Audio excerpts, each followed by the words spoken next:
أعوذ بالله من الشيطان الرجيم. بسم الله الرحمن الرحيم. الحمد لله رب العالمين بارئ الخلائق أجمعين، باعث الأنبياء والمرسلين، خالق السماوات والأرضين، ثم الصلاة والسلام على عبده وحبيبه ونجيبه العبد المؤيد والرسول المصدق المحمود الأحمد بأبي القاسم محمد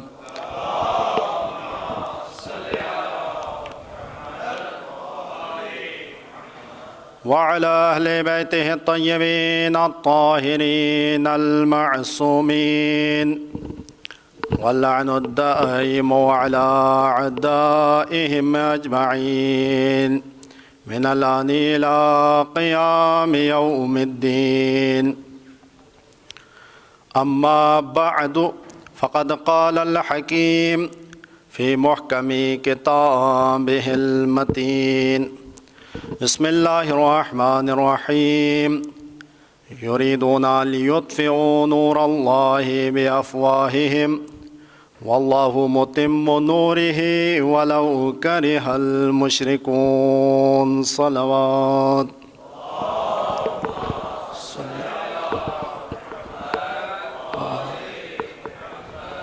بار دیگر صلوات.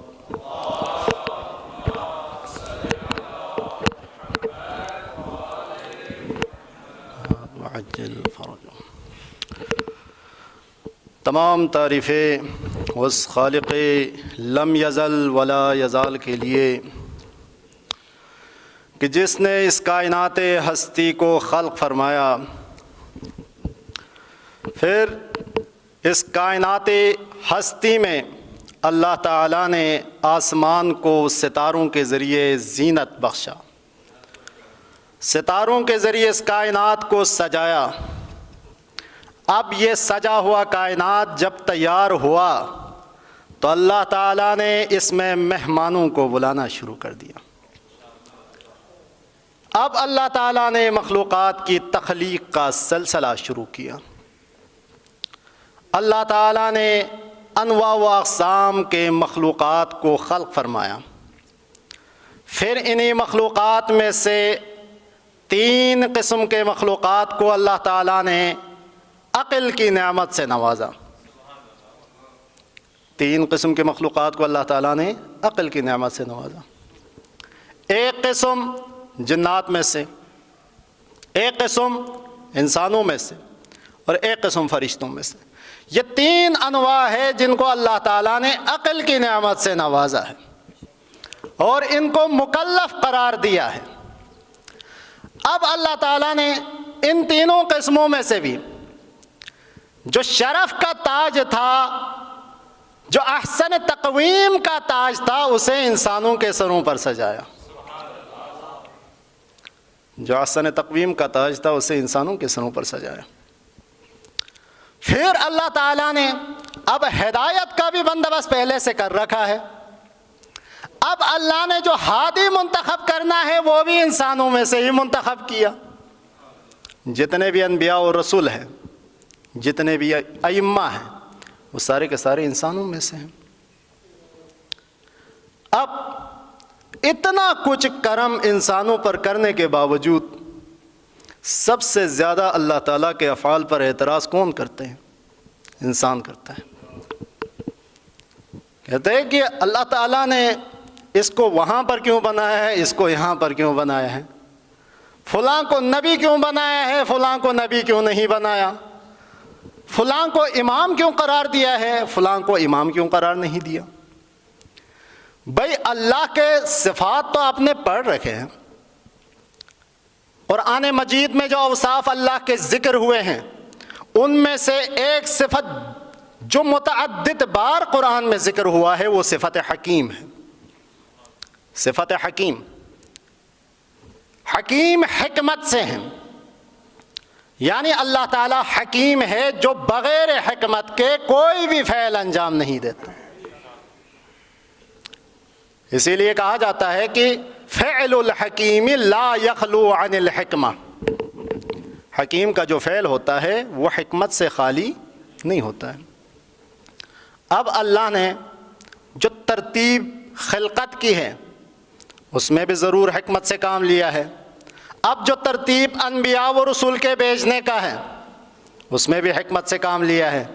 اب کوئی اعتراض نہیں کر سکتا کہ آدم کو پہلے بھیجا ہے، نوح کو بعد میں کیوں بھیجا ہے، جبکہ نوح آدم سے افضل ہے، اور نوح کو پہلے کیوں بھیجا، ابراہیم کو بعد میں کیوں بھیجا جبکہ ابراہیم نوح سے افضل ہے۔ اب ابراہیم کو پہلے کیوں بھیجا، سید الانبیاء کو بعد میں کیوں بھیجا جبکہ سید الانبیاء حضرت ابراہیم سے افضل ہے۔ تو میرے دوستو، حقیقی حکمت کا علم تو اللہ کو ہے، وہ حکیم مطلق ہے، لیکن ہم یہاں پر اتنا عرض کریں گے کہ پہلے آ کر ایک خوشخبری دیتا ہے کہ بعد میں سرکار تشریف لا رہے ہیں۔ حضرت آدم تشریف لائے، فرمایا کہ میرے بعد حضرت نوح تشریف لا رہے ہیں۔ حضرت نوح پہلے تشریف لائے یہ بتانے کے لیے کہ میرے بعد حضرت ابراہیم تشریف لا رہے ہیں۔ حضرت ابراہیم پہلے تشریف لائے یہ بتانے کے لیے میرے بعد نبیوں کا سلطان تشریف لا رہا ہے۔ حضرت ابراہیم پہلے تشریف لائے یہ بتانے کے لیے کہ میرے بعد نبیوں کا سلطان تشریف لا رہا ہے۔ اب اللہ تعالیٰ نے انبیاء اور رسول کو مبعوث کیا، حضرت آدم سے لے کر خاتم الانبیاء تک۔ بات یاد رکھیے گا کہ اللہ تعالیٰ حکیم ہے، کوئی فعل حکمت سے خالی نہیں ہوتا ہے۔ پہلے حکیم کی تھوڑی سی تعریف کرتا ہوں۔ حکیم کہتے کسے ہیں؟ حکیم اسے کہا جاتا ہے جو پیاس سے پہلے پانی کا انتظام کرے۔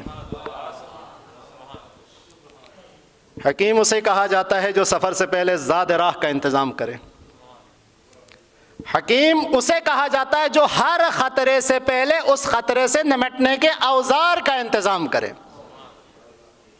ہمارے معاشرے میں ڈاکٹر کو حکیم کہا جاتا ہے نا، وہ اس لیے کہ اس کے پاس ہر بیماری کا علاج موجود ہوتا ہے اور قبل از وقت اس کے پاس دوا موجود ہوتی ہے، جب بھی کوئی بیمار آتا ہے وہ فوراً دوا دے دیتا ہے۔ تو حکیم اپنا ہر کام حکمت سے کرتا ہے، یعنی حکیم خطرات کا پہلے سے چارجوئی کر کے رکھتا ہے۔ اب اللہ تعالیٰ حکیم ہے، حضرت آدم سے سلسلہ شروع کیا خاتم الانبیاء تک، اب یہاں پر نبوت کو اختتام پر پہنچایا۔ اب یہاں سے اللہ تعالیٰ نے امامت کا سلسلہ شروع کیا، پہلے امام آئے، دوسرے امام آئے، تیسرے امام آئے، اسی طرح 11ویں امام تک ان ساروں کو شہید کر دیا گیا۔ اب 12واں جو امام آیا ہے اس کو اللہ تعالیٰ نے 5 سال کی عمر سے غیبت صغریٰ عطا کی، اب غیبت کبریٰ عطا کیا ہوا ہے، اب امام غیبت میں ہیں۔ اب یہاں پر سوال پیدا ہو سکتا ہے کہ بھائی کہ امام کو غیب میں رکھا گیا ہے، یہ کیوں؟ اس کی کیا حکمتیں ہو سکتی ہے؟ غیب میں کسی انسان نے تو نہیں رکھا ہے، غیب میں کس نے رکھا ہے امام کو؟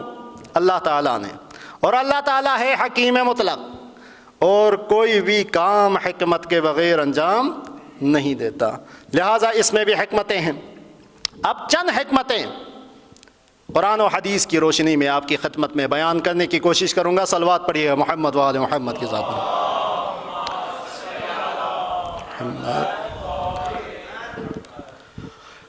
انہی حکمتوں میں سے ایک حکمت، اللہ تعالیٰ اپنی بے پناہ قدرت کا اظہار کرنا چاہتا ہے۔ وہ قادر ہے نا، وہ قادر مطلق ہے، ہر چیز پر قدرت رکھتا ہے اور ہر چیز اس کے تحت قدرت میں آ جاتا ہے۔ یہاں پر ایک شبہ اٹھتا ہے، بہت سارے لوگ سوال کرتے ہیں کہ بھئی کہ اگر اللہ تعالیٰ قادر ہے تو فلاں کام کیوں نہیں کرتا، فلاں کام کیوں نہیں کرتا، فلاں کام کیوں نہیں کرتا؟ بھئی ہم نے پہلے بتا دیا اللہ قادر بھی ہے، حکیم بھی ہے۔ اللہ ہر چیز پر قادر ہے، لیکن ضروری نہیں کہ ہر چیز جس پر قدرت رکھتا ہو اسے انجام بھی دے۔ آپ کے سامنے آپ کا موبائل ہے، آپ اپنے موبائل توڑنے پر قادر ہے یا نہیں ہے؟ قادر ہے، توڑتے کیوں نہیں ہیں؟ حکمت نہیں ہے اس میں۔ آپ کے سامنے پانی کا پیالہ پڑا ہوا ہے، توڑنے پر قادر ہے، لیکن توڑتے کیوں نہیں ہیں؟ نقصان ہے، حکمت نہیں ہے۔ اللہ تعالیٰ قادر ہے اور حکیم بھی ہے، کوئی کام حکمت کے بغیر انجام نہیں دیتا، کوئی کام اللہ تعالیٰ حکمت کے بغیر انجام نہیں دیتا۔ بس ماننا ہوگا کہ امام زمانہ کو غیبت عطا کرنے میں بھی حکمتیں ضرور ہیں۔ اب انہی حکمتوں میں سے ایک اللہ تعالیٰ اپنی قدرت کا، بے پناہ قدرت کا اظہار کرنا چاہتا ہے کہ دنیا میں طاقتیں بن رہی ہیں اللہ کے خلاف، طاقتیں اللہ کا مقابلہ کرنا چاہ رہی ہیں۔ اب ان طاقتوں نے پہلے کیا کیا؟ انبیاء اور رسول کو شہید کیا، پھر اس کے بعد ائمہ دین کو شہید کر دیا۔ اب جو 12واں ہے امام مہدی صلوات اللہ علیہ، صلی علی محمد، اب یہ لوگ چاہ رہے ہیں کہ امام زمانہ کو بھی شہید کر دیا جائے، لیکن اللہ تعالیٰ نے ایک ایسی قدرت اپنائی ہے۔ پہلے تو چند قدرت کے کرشمے، اگر اللہ بچانا چاہتا ہے تو کیا سے کیا کرتا ہے۔ آپ دیکھیے گا کہ ایک سادہ سی مثال، پہلے یہ واضح کروں کہ پانی، آگ کا کام کیا ہے؟ جلانا ہے۔ آپ نے کبھی دیکھا ہوگا کہ جو چیز آگ میں ڈالی گئی ہے لیکن آگ نے اسے نہ جلایا ہو؟ آگ کا کام ہی جلانا ہے، اس کی فطرت ہی ہے کہ وہ جلانا ہے، جو کچھ ڈالا جاتا ہے آگ نے اسے جلانا ہے، لیکن جب اللہ بچانے پر آتا ہے تو وہیں آگ گلزار بنا دیتا ہے، وہیں آگ گل گلزار بنا دیتا ہے۔ اسی طرح دریا کا کیا کام ہے؟ پانی سیال ہے، ڈبونا، غرق کرنا، یہ اس کا کام ہے، لیکن اگر اللہ بچانے پر آ جائے تو اسی دریا میں بھی راستے نکل آتے ہیں، اسی دریا میں بھی راستے نکل آتے ہیں۔ اب امام زمانہ پر آ جائیے گا۔ امام زمانہ کو اللہ تعالیٰ نے لوگوں کی نظروں سے اوجھل رکھا ہوا ہے۔ اب یہ اوجھل کس طرح رکھا ہوا ہے؟ ہمارے یہاں عموماً سمجھا جاتا ہے کہ امام زمانہ غائب ہے، اس کا مطلب امام زمانہ کسی کمرے میں قید ہے، نہیں، یا کسی غار میں، جیسے اہل سنت اعتراض کرتے ہیں کہ ایک غار میں بیٹھا ہوا ہے، نہیں، غار میں بھی نہیں ہے۔ امام زمانہ ہمارے درمیان موجود ہے، لیکن ہماری آنکھیں امام کو نہیں دیکھ پاتی ہے۔ ہمارے استاد محترم کا شعر ہے کہ کون کہتا ہے کہ روح روا پردے میں ہے پڑا آنکھوں پہ پردہ وہ کہاں پردے میں۔ ہمارے آنکھوں پہ پردہ پڑا ہوا ہے، امام زمانہ پردے میں نہیں ہے، ہماری آنکھیں امام کا دیدار نہیں کر پاتی۔ اب اللہ نے ایسی قدرت اپنائی ہے، ایک ایسا نظام، ایک ایسا سسٹم بنایا ہے کہ امام زمانہ لوگوں کے درمیان میں موجود ہے، لیکن امام کے دشمن امام کو کچھ نہیں کہہ سکتے ہیں، امام کے دشمن امام کا کچھ، یہ اللہ تعالیٰ نے اپنی قدرت کا اظہار کرنا تھا۔ لوگوں کے درمیان میں موجود ہوتے ہوئے بھی دشمن امام کو قتل نہ کر سکے، یہ ایک حکمت ہے۔ انہی حکمتوں میں سے ایک حکمت، اللہ تعالیٰ اپنی ہادی کی قدر و منزلت اور اس کی اہمیت کا احساس دلانا چاہتا ہے لوگوں کو، کیونکہ جو چیز انسان کو ہم وقت میسر ہو، انسان کو اس کی قدر نہیں ہوتی ہے۔ مثال لے لیں ہماری زندگی کا، ہماری زندگی 60-70 سال کی ہوتی ہے عموماً، جتنی زندگی آپ کے پاس ہوتی ہے آپ کو اس کا احساس نہیں ہوتا ہے، ہمیں اس کا احساس نہیں ہے، وقت کٹتا جا رہا ہے، عمر گزرتی جا رہی ہے، لیکن ہمیں اس کا احساس نہیں ہے۔ لیکن ایک وقت آئے گا ہمیں وقت کا احساس ہوگا، ایک وقت آئے گا کہ ہمیں وقت کا احساس ہوگا، اس وقت وقت کہے گا کہ کاش تو نے مجھے وقت دیا ہوتا تو آج میں تجھے وقت دیتا۔ سمجھ رہے کہ کاش تو نے مجھے وقت دیا ہوتا تو آج میں تجھے وقت دیتا۔ وہ کون سا وقت ہے کہ جب ہمیں وقت کا احساس ہوگا؟ وہ اس وقت ہے کہ جب ہم اس دنیا سے چلے جائیں گے، وہاں پر جا کر قال یا رب ارجعون کہیں گے، پروردگارہ ہمیں پلٹا دے، ہمیں دنیا میں 1 گھنٹے کے لیے پلٹا دے۔ سب کی آرزو یہی ہوگی۔ اسی لیے ایک واقعہ ہے، سبق آموز واقعہ ہے، چھوٹا مختصر، کہ ایک جنازہ لایا گیا، نماز جنازے کے بعد ایک بزرگ نے وہاں کسی جوان سے پوچھا کہ جانتے ہو کہ اگر یہی جو مرحوم ہو گیا ہے اگر اس کو دنیا میں 1 گھنٹے کے لیے بھیجا جائے تو یہ کیا کرے گا؟ کہا کہ پورا گھنٹہ یہ عبادت خدا میں بسر کرے گا۔ کہا کہ اس کا آنا تو ناممکن ہے لیکن تم تو زندہ ہو، تم تو زندہ ہو۔ یہ ہمارے لیے نصیحت ہے کہ اپنی زندگی کو ضائع نہ کریں، کیونکہ جو وقت کے لیے وقت دیتا ہے وقت اس کے لیے وقت دیتا ہے، جو وقت کا ہوتا ہے وقت اس کا ہوتا ہے۔ ہمارے یہاں عموماً کہا جاتا ہے نا کہ ہمارا بھی وقت آئے گا۔ یہ وقت کب آئے گا؟ جب آپ نے وقت کو وقت دیا ہو۔ اگر آپ وقت کو وقت نہیں دیں گے تو وقت آپ کو ضائع کر دے گا۔ یہ ہماری زندگی ہے جس کی ہمیں قدر نہیں ہے، لیکن جب یہ زندگی ختم ہو جاتی ہے، جب یہ وقت ختم ہو جاتا ہے تب ہمیں وقت کا احساس ہوتا ہے۔ اسی لیے امیر المومنین فرماتے ہیں کہ ہر نعمت کا احساس اس وقت ہوگا جب وہ نعمت چھن جاتی ہے۔ اب امام زمانہ کو اللہ تعالیٰ نے پردہ غیبت میں رکھا ہوا ہے، کیوں؟ لوگوں کو احساس دلانے کے لیے۔ کیا کیا تھا لوگوں نے؟ لوگوں نے یہ کیا تھا کہ جب انبیاء ان کے پاس آئے تھے تو ایک ایک دن میں 3 4 نبیوں کو شہید کیا ان لوگوں نے۔ کیوں؟ میسر ہوتے تھے، اس وجہ سے ان کی اہمیت کا احساس نہیں تھا۔ لیکن آج کل کے زمانے میں آپ لوگوں سے، ہم لوگوں سے اگر کوئی آ کر کہے کہ آپ کے پاس جو کچھ ہے وہ مجھے دے دے، میں ایک دفعہ آپ کو امام کا دیدار کرا دوں، آپ دینے کے لیے تیار ہو جائیں گے۔ کیوں؟ ہمیں امام کی اہمیت کا اندازہ ہوا ہے، ہمیں احساس ہوا ہے کہ امام کا نظر نہ آنا کس قدر کرب کی بات ہے، امام کا نظر نہ آنا کس قدر کرب کی بات ہے، ہمیں اہمیت کا احساس ہوا ہے۔ آپ دیکھیے گا کہ ہمارے ہاں بہت سارے ایسے لوگ ہوتے ہیں کہ جن کی زندگی میں ہم لوگ قدر نہیں کرتے ہیں، لیکن جب وہ دنیا سے چلے جاتے ہیں تو ہمیں تب ان کی قدر منزلت اور ان کی اہمیت کا احساس ہو جاتا ہے۔ ہر چیز کی قدر و منزلت اس وقت پتہ چل جاتی ہے جب وہ چھن جاتی ہے۔ اب امام زمانہ کو پردہ غیبت میں رکھا ہے تاکہ یہ احساس اجاگر ہو لوگوں میں۔ اسی لیے امام صادق علیہ الصلوۃ والسلام، صلوات پڑھیے گا، صلی علی محمد۔ امام فرماتے ہیں کہ ہمارے قائم کے لیے 2 غیبتیں ہوگی، پہلی غیبت مختصر اور دوسری غیبت اتنی طویل ہوگی کہ مومنین کے دلوں میں یہ تڑپ پیدا ہوگی کہ کاش امام کو ایک لمحہ دیکھ لیں۔ مومنین کی نگاہیں ترس جائے گی امام زمانہ کو دیکھنے کے لیے۔ آج کل کے زمانے میں یہی ہو رہا ہے، احساس پیدا ہو گیا ہے لوگوں میں، اب امام کا دیدار ہو جائے احساس دلانے کے لیے۔ نہیں، اگر امام سامنے آ جائیں گے تو یہ احساس ختم ہو جائے گا، کیونکہ میسر جب آئیں گے تو آپ کو اس کی اہمیت کا اندازہ نہیں ہوگا۔ ایک واقعہ ہے کہ ہارون رشید اور امام موسیٰ کاظم علیہ الصلوۃ والسلام کا۔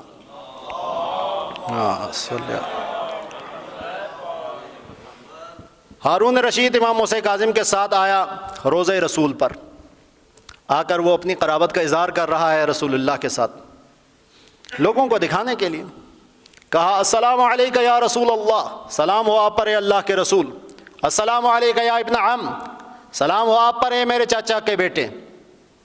اب امام آگے بڑھے، امام نے سلام کا کچھ اور انداز اپنایا، فرمایا السلام علیکہ یا ابتا، سلام ہو آپ پر اے میرے بابا۔ ہارون رشید نے سوال کیا یہ کیسے ہو سکتا ہے کہ پیغمبر تمہارے بابا کس طرح سے ہو سکتے ہیں؟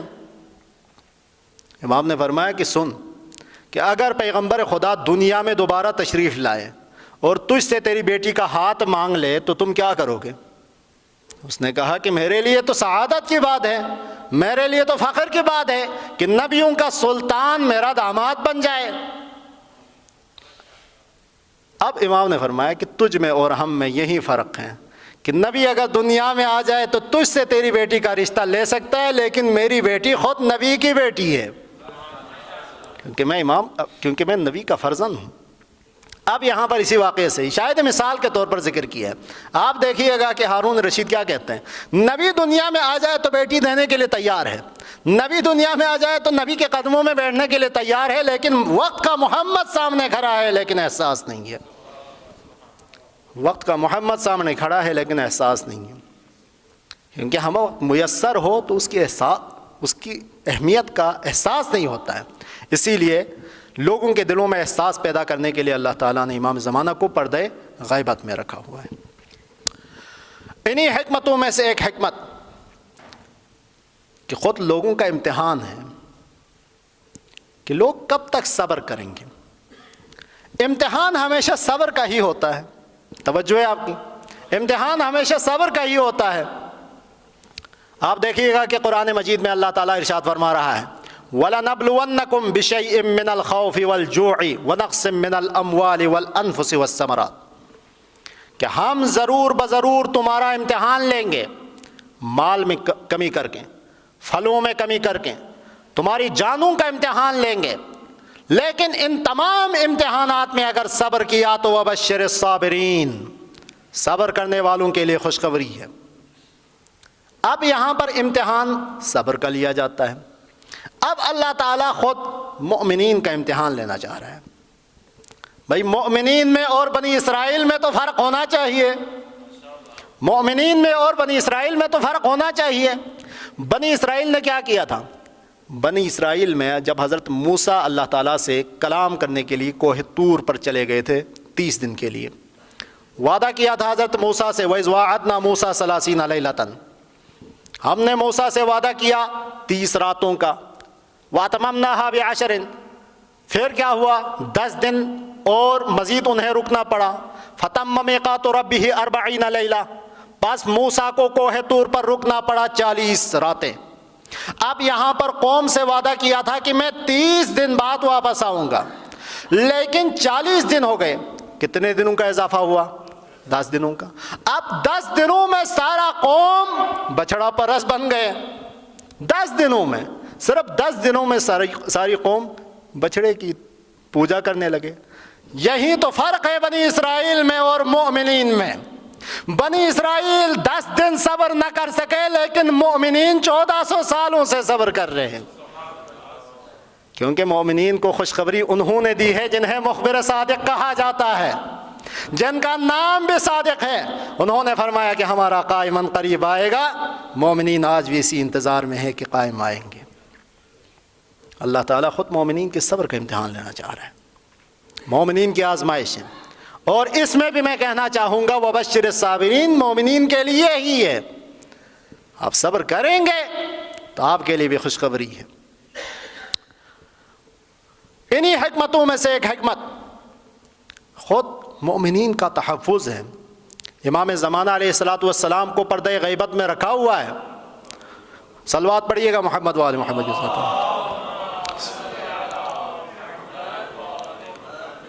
مومنین کی حفاظت کے لیے امام زمانہ علیہ الصلاۃ والسلام ہم لمحہ ہماری طرف دیکھ رہے ہوتے ہیں.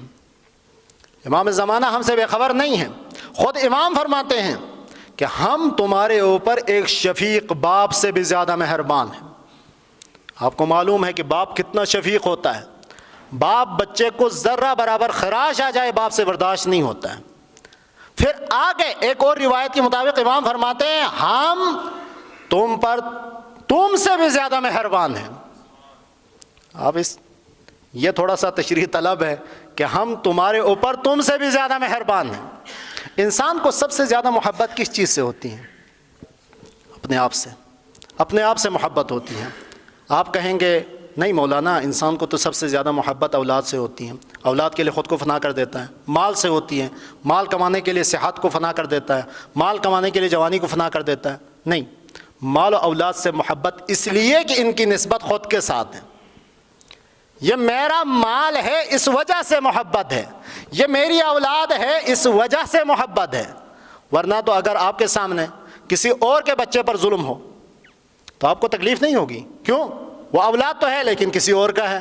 لیکن آپ کے سامنے آپ کے بچے کو انجیکشن لگ جائے تو آپ کو تکلیف ہوگی. کیوں؟ کیونکہ آپ کا بچہ ہے, میرا بیٹا ہے, اس وجہ سے تکلیف ہوگی. اسی طرح کسی کمرے کو آگ لگ جائے جس میں کروڑوں روپیہ جل جائے, لیکن مال کسی اور کا تھا, آپ کو ذرا برابر تکلیف نہیں ہوگی. لیکن آپ کا اگر 5000 روپے نقصان ہو جائے آپ کو تکلیف ہوگی. کیوں؟ مال آپ کا ہے.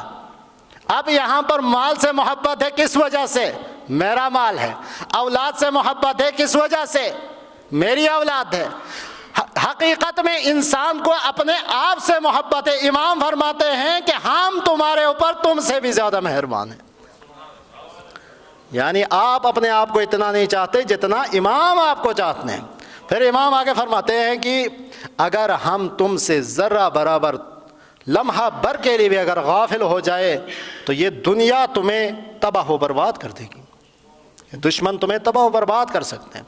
لہٰذا آپ دیکھیے گا کہ آج کے دور میں اگر ہمارے جلوس، اگر ہمارے محافل، اگر ہمارے مجالس پرامن طریقے سے منعقد ہو رہے ہیں تو امام زمانہ کا کرم ہے، امام زمانہ کا سایہ ہے ہم پر، جس کی وجہ سے ان کے سائے میں ہم پرامن رہ رہے ہیں، ان کے سائے میں ہم محفوظ ہیں۔ غیبت کی حکمتوں میں سے ایک شیعوں کی حفاظت ہے، مومنین کی حفاظت ہے، اور اسی طرح انہی حکمتوں میں سے ایک حکمت دشمنوں کے دلوں میں خوف پیدا کرنا ہے۔ دشمن امام ظاہر سے اتنا نہیں خوف کھاتے جتنا امام غائب سے خوف کھا رہے ہیں۔ امام ظاہر سے اتنا کیوں خوف نہیں کھاتے؟ اس وجہ سے کہ ان کو معلوم ہے کہ اگر امام ظاہر ہے تو یا مدینے میں ہوں گے، یا کوفے میں ہوں گے، یا مکے میں ہوں گے، یا دنیا کے کسی بھی شہر میں ہوں، صرف اس شہر میں اور اس شہر کے لوگوں سے انہیں خوف ہوں گے۔ لیکن اب امام غائب ہے تو وہ ہر طرف سے خوف زدہ ہے، دشمنان دین، دشمنان اسلام ہر طرف سے خوف زدہ ہے کہ امام آئیں گے تو کہیں سے بھی آ سکتا ہے۔ دشمنوں کے دلوں میں خوف بٹھانا مقصود ہے۔ اور اسی طرح ہمارے لیے بھی ہمارا امتحان ہے، ہماری آزمائش ہے، ہمارے لیے وقت دیا جا رہا ہے کہ امام کو کچھ عرصے کے لیے پردہ غیبت عطا کی ہے تاکہ اسی عرصے میں آپ تیاری کر سکیں۔ کتاب شرح تجرید الاعتقاد خواجہ نصیر الدین طوسی نے لکھا ہے، اس میں خواجہ فرماتے ہیں کہ امام کی جو غیبت ہے وہ ایک لطف ہے۔ لطف اردو میں لذت کے معنی میں استعمال کیا جاتا ہے، لیکن لطف کا جو حقیقی معنی ہے ہر وہ چیز جو آپ کو اللہ کے قریب کرے اور اللہ کے معصیت سے دور کرے اسے لطف کہا جاتا ہے۔ ہر وہ چیز جو آپ کو اللہ کے قریب کرے اور اللہ کی معصیت سے دور کرے اسے لطف کہا جاتا ہے۔ خواجہ فرماتے ہیں کہ امام کی غیبت ایک قسم کی لطف ہے۔ اب اس غیبت کے عرصے میں مومنین کے پاس ایک وقت ہے، ایک غنیمت وقت ہے کہ جس میں مومنین اپنے آپ کو امام کے لیے تیار کر سکتے ہیں۔ لہٰذا غیبت امام زمانہ کا جو زمانہ ہے اس میں ہمارے پاس بہترین وقت ہے کہ ہم اپنے آپ کو امام کے لیے تیار کر سکیں۔ اور آخری مختصر کرتا ہوں، آخری حکمت کے طور پر کہ امام زمانہ کی حکمتوں میں سے اور بھی بہت ساری حکمتیں ہیں، لیکن مختصراً آخری حکمت اللہ تعالیٰ اس زمین کے ختم ہونے سے پہلے زمین پر ایک بار دین محمدی کو اسی طرح اجرا کرنا چاہتا ہے جس طرح پیغمبر خدا لے کر آئے تھے، جس طرح پیغمبر خدا لے کر آئے تھے۔ کیونکہ دین میں کیا ہوا ہے؟ بہت ساری تعریفات ہوا ہے، بہت سارے خرافات آ گئے ہیں، لیکن بنسبت باقی ادیان کے ہمارا تشیع وہ دین ہے جو بنو امیہ اور بنو عباس کے چینل سے بھی نہیں گزرا ہے۔ ہمارا دین خالص ہے، لیکن امام زمانہ جب تشریف لائیں گے تو بہت ساری ایسی چیزیں جو ہم تک نہیں پہنچی ہیں وہ امام زمانہ پہنچائیں گے۔ لہٰذا جب امام آئیں گے تو وہ حقیقی دین جاری ہوگا جو پیغمبر خدا پر نازل ہوا ہے۔ اب جب وہ دین جاری ہوگا تو اس کی اتنی برکتیں ہوں گی کہ روایات کے الفاظ ہے کہ جب امام زمانہ کا زمانہ آئے گا تو جیل میں کوئی قیدی نہیں ہوں گے، جیل قیدیوں سے خالی ہوگا، کیونکہ کوئی جرائم ہی نہیں ہوگا، جرائم نہیں ہوں گے تو جیل خالی ہوں گے۔ اسی طرح آج کل کے زمانے میں آپ کو ہر چوک پر مانگنے والے نظر آتے ہیں، ہر گلی میں مانگنے والے نظر آتے ہیں، لیکن جب امام زمانہ آئیں گے تو انصاف اس قدر ہوگا کہ ایک بندہ اپنا زکوٰۃ لے کر مشرق سے چلے گا مغرب تک، لیکن کوئی زکوٰۃ لینے والا نظر نہیں آئے گا۔ انصاف کا یہ عالم ہوگا۔ حتیٰ جانوروں کے درمیان بھی اس قدر انصاف ہوگا کہ آپ کو پتہ ہے کہ شیر اور بکری ایک ہی گھاٹ سے پانی پئیں گے، لیکن ان کو ایک دوسرے کا خوف نہیں ہوگا۔ ہمیشہ بد امنی وہاں پر ہوتا ہے جہاں پر انصاف کا خون کیا جاتا ہے، جہاں پر ہر ایک کو اس کا حقوق نہیں دیا جاتا ہے، وہاں پر یہ سارے کے سارے جرائم پیدا ہو سکتے ہیں۔ لہٰذا اللہ تعالیٰ نے امام زمانہ کو غائب رکھا ہوا ہے تاکہ قیامت سے پہلے عدل و انصاف سے زمین کو پر کر دیں۔ اسی لیے روایات کے الفاظ ہیں کہ ہمارے قائم کو اللہ تعالیٰ نے بقیت اللہ بنا کر، اللہ کا بقیت اللہ بنا کر رکھا ہے تاکہ لیملأ الارض قسطا وعدلا، تاکہ زمین کو عدل و انصاف سے بھر دے، کما ملئت ظلما وجورا، جس طرح وہ ظلم و جور سے بھر چکی ہوگی۔ اب امام زمانہ کی آخری حکمت اور آپ کی زحمت تمام، امام زمانہ کی غیبت کی یہ آخری حکمت بیان کرتا ہوں، پھر آپ کی زحمت تمام، کہ امام زمانہ کی غیبت کی حکمتوں میں سے ایک حکمت یہ بھی ہے کہ امام زمانہ چونکہ واسطہ فیض ہے، اور امام زمانہ وہ ہے کہ جس کی وجہ سے زمین و آسمان باقی ہے، کیونکہ آپ زیارت جامعہ کبیرہ کے الفاظ ہے کہ وَبِوُجُودِهِ ثَبَتَتِ الْأَرْضُ وَالسَّمَاءُ، وہ وہی ذات ہے کہ جس کی وجہ سے، جس کی وجود کی برکت سے زمین و آسمان ثابت ہے، زمین و آسمان قائم ہے۔ اور امام زمانہ اس دنیا میں، اس عالمین میں اس ستون کے مانند ہے کہ جو کسی گھر کے درمیان میں لگا ہوا ہوتا ہے، اگر اس ستون کو ہٹایا جائے تو گھر تباہ و برباد ہو جاتا ہے، اسی طرح اگر زمین حجت خدا سے خالی ہو جائے تو زمین تباہ و برباد ہو سکتا ہے۔